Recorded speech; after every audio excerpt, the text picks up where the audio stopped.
sepanjang perjalanan hidupnya. Dia akan share tentang bagaimana dia memulai ketika dia dipanggil menjadi murid, dan bagaimana pada masa-masa tertentu suara nasihat itu tidak didengar dengan baik, tetapi bertindak melakukan sesuai dengan apa yang menurut pribadinya benar, dan dia bisa melihat dan merasakan ketika mendengar dan tidak mendengar, ketika mendengar nasihat dan melakukan, dan endingnya dia belajar. Ada masa dia harus meninggalkan jemaat, tetapi sering waktu dia menyadari kebenaran. Beberapa bulan sudah disiapkan. Kita bantu dengan keberadaan kita semua. Tuhan bicara lewat kita semua. Saudara membantu saudara kita berniat dan hari ini dia memutuskan datang kepada Tuhan dan kepada jemaat. Dan saya persilahkan saudara Daniel bisa bersaksi dan share kepada kita semua. Sebelum sebentar lagi kita memakan roti dan menyambut dengan Tuhan Kudus. Roti dan roti bisa dibagi dulu. Saya persilahkan saudara Daniel untuk berbagi. Silakan.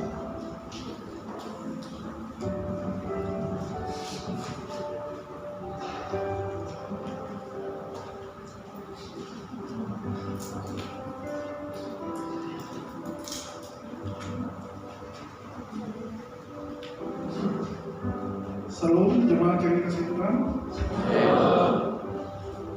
Perkenalkan, nama saya Daniel Sinitona. Saya anak ke-6 dari 8 bersaudara. Sebagai keluarga dengan banyak anak, saya sangat kurang mendapatkan perhatian dari orang tua. Kondisi ekonomi yang sulit pada saat itu membuat saya tidak berani punya cita-cita. Target kami saat itu hanya lulus sampai tingkat SMA dan harus sekolah negeri, dan sesudah tamat itu harus segera merantau supaya tidak jadi beban orang tua atau jadi pembuat masalah di kampung. Tidak lama setelah saya mendapat ijazah, saya merantau ke Jakarta.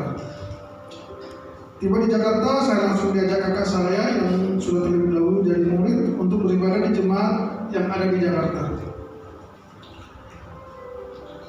Saya merasakan suasana yang berbeda pada saat itu, dan saya sangat takut dengan khotbah yang dibagikan.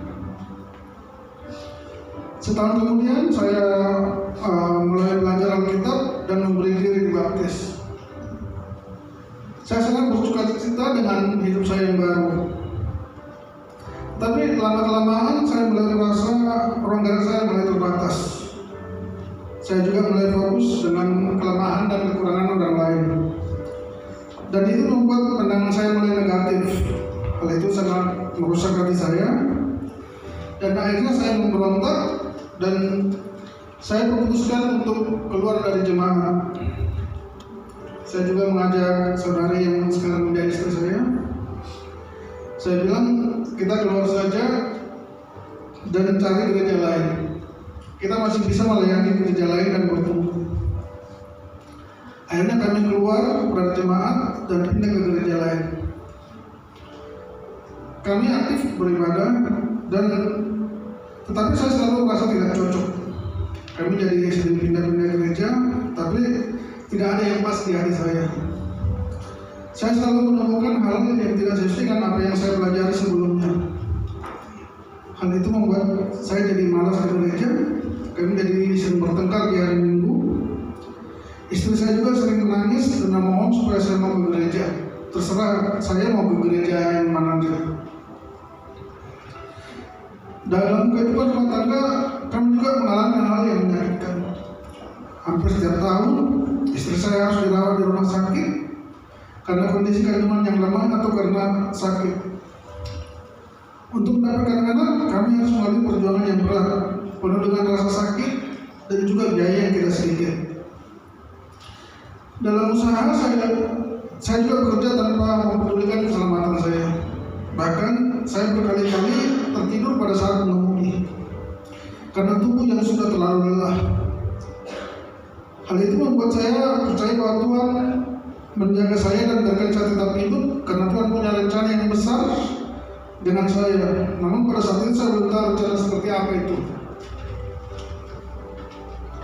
Hidup terus berjalan, dan kejadian yang paling menyakitkan buat saya adalah ketika istri saya hamil setelah anak saya Matthew berumur 10 tahun. Kami selalu rutin periksa ke rumah sakit, dan istri saya harus minum banyak obat untuk memperkuat kandungannya. Saya sangat yakin pada saat itu kami akan mendapatkan anak lagi, karena saya pikir semua kondisi sudah aman. Hingga usia kandungan 8 bulan, anak kami lahir dengan kondisi kritis dan harus ditaruh di inkubator di ruangan NICU. Saya merasa seperti bermimpi ketika anak saya meninggal. Saya sangat terpukul, sepertinya Tuhan mempermainkan saya. Tuhan kasih dan langsung ambil lagi. Tekanan darah istri yang tadinya normal juga menjadi tinggi. Istri saya jadi sering menangis di tengah malam karena tidak bisa tidur dan depresi. Saya coba menerima kenyataan dan menyadari bahwa saya ini hanyalah ciptaannya. Kami mulai mengikuti lagi ibadah di gereja ini, tetapi belum ada keinginan untuk kembali menjadi jemaat. Hingga pada saat ibadah, saya melihat ada satu video mengenai laut. Saya merasa diingatkan ketika saya pernah menjadi seorang pelaut dan berlayar di Laut Cina Selatan. Dengan kondisi ombak yang ganas, kapal tetap berlayar dan bisa sampai ke pelabuhan. Saat itu saya memahami bahwa selama ini saya kehilangan tujuan hidup saya, dan kompas membuat saya hanya berputar-putar tanpa arah. Akhirnya pertanyaan yang mengganggu saya ini terjawab, yaitu satu, Tuhan tetap biarkan saya hidup, dan walaupun menghadapi banyak ancaman dan bahaya, karena Tuhan sedang menunggu saya pulang.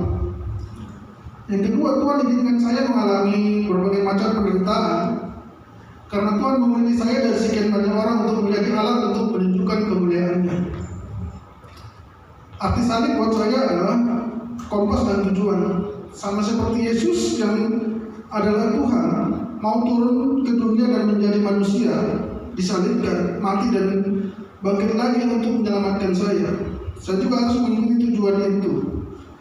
Tujuan juga membuat saya mampu menghadapi berbagai macam hal, dan saya juga butuh kompas, yaitu firman Tuhan dan saudara-saudari di sini untuk mengarahkan saya fokus ke tujuan. Dan pada saat ini juga saya meminta maaf, sebelumnya saya pernah di jemaat di Tangerang, Bekasi dan juga Utara. Saya menyampaikan permohonan yang sebesar-besarnya. Selama ini mungkin saya banyak menyakiti hati saudara-saudari. Terima kasih, Tuhan memberkati. Amin. Ya, kita sama-sama sudah mendengarkan perjalanan kehidupan daripada saudara Daniel. Bulan yang lalu saudara kita Lena juga bersaksi tentang perjalanan kehidupannya, dan kita semua sudah mewakili jemaat dari Tangerang. Sebelum mereka berada, kita mewakilkan mereka untuk mengampuni dan memaafkan, dan tentunya itu semua berasal dari Tuhan. Saya undang saudara Lena untuk maju ke depan. Ini adalah suami istri yang hari ini memutuskan untuk kembali ke tengah-tengah jemaat. Dan saya menyampaikan pesan kepada Daniel dan Lena, terutama Daniel. Ini adalah keluarga, tentunya sudah panjang perjalanan dan pembelajaran. Dan dia tahu apa yang semestinya untuk ditumbuhkan di dalam perjalanan berikutnya. Terus menjaga hati. Semua di sini bukan orang sempurna, semua juga sedang berjuang untuk memperbaiki diri, dan mari kita saling bersinergi, ya, menggunakan satu prinsip di dalam Alkitab, memelihara kesatuan roh lewat persekutuan di dalam jemaat, lewat fellowship di dalam jemaat, mau dibimbing, mau dinasihati, dan berikan hidup kalian untuk juga dipakai di dalam kerjaan Tuhan. Jangan menyesali masa lalu. Tangan Tuhan selalu terbuka untuk kalian berdua. Tangan Tuhan selalu terbuka untuk orang-orang berdosa. Ya, selanjutnya ini tidak bicara tentang mungkin ini konsekuensi, bukan. Tapi semua adalah pembelajaran. Karena siapkan hati kalian, karena kalian akan dipakai Tuhan menjadi pekerja selanjutnya untuk bersama-sama dengan kita semua di sini. Atas nama jemaat, baik jemaat yang ada di Tangerang, jemaat seluruh Nusantara, dan di dalam nama Tuhan Yesus Kristus, kita menyambut kembali saudara yang pernah pergi dan hilang di tengah-tengah jemaat, yaitu jemaat Kristus di Indonesia. Welcome.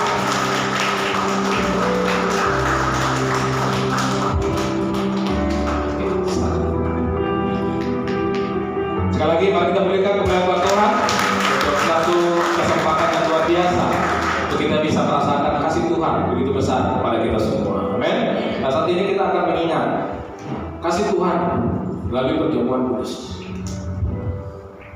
di mana satu peringatan itu bisa kita lakukan sebagai peringatan yang kudus di dalam hati dan diri kita, bahwa Yesus tidak pernah meninggalkan kita. Seperti apapun keadaan kita hari ini, mari respon dengan hati yang terbuka, selalu merendahkan hati untuk setiap panggilan Tuhan di dalam kehidupan kita, untuk setiap seruan Tuhan kepada kita. Karena panggilan Dia tidak akan pernah menyakiti kita, tapi itu akan melegakan kita, itu akan menghibur kita, itu akan menyembuhkan luka-luka kita. Mari kita siapkan roti kita. Ketika kita sebentar lagi memakan roti di dalam persekutuan dengan Kristus, di dalam tubuhnya, kita akan menggenapi di dalam diri kita setiap pengorbanan, rasa sakit dan luka yang dialami oleh Yesus yang belum tergenapi sepenuhnya dalam diri kita. Kita mau berlibat dan melibatkan diri untuk mau menanggung setiap penderitaan Yesus selama kita hidup. Mari kita angkat roti kita. Demikian firman Tuhan. Sebab apa yang telah kuteruskan kepadamu telah kuterima dari Tuhan, yaitu bahwa Tuhan Yesus pada malam waktu Ia diserahkan mengambil roti, dan sesudah itu Ia mengucap syukur atasnya. Ia memecah-mecahkannya dan berkata, "Inilah tubuhku yang diserahkan bagi kamu. Perbuatlah ini menjadi peringatan akan aku." Mari kita makan bersama-sama.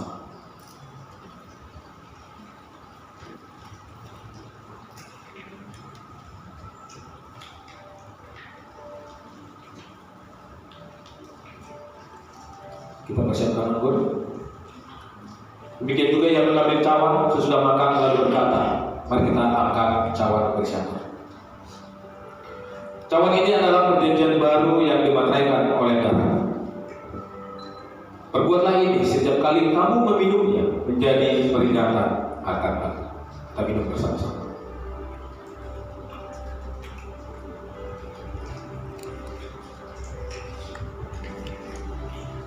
Sebab setiap kali kamu makan roti ini dan minum cawan ini, kamu memberitakan kehadiran Tuhan sampai Ia datang. Kita berdoa. Tuhan, Bapa di sorga, Bapa yang baik, terima kasih untuk segala yang boleh kami nikmati sejak tadi hingga saat ini. Kami merasa sangat dikasihi oleh Engkau. Engkau tidak pernah membiarkan kami jatuh ke dalam lubang yang dalam dan berada di sebuah kegelapan. Engkau mau selalu memberikan ketenangan bagi jiwa kami.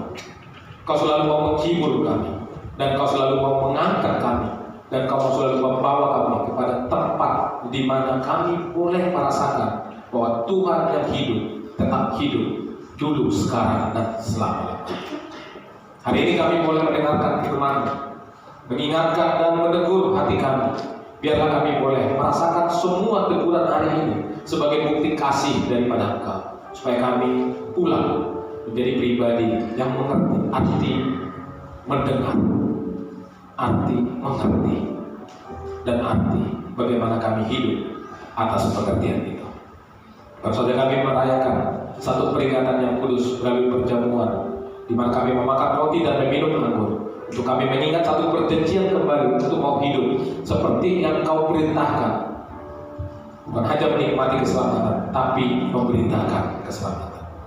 Dan baru saja kami bersama-sama mendengar dan menyaksikan saudara kami Daniel menyadari dan merendahkan hati untuk kembali kepada Kau dan mau kembali bersama-sama dengan jemaat.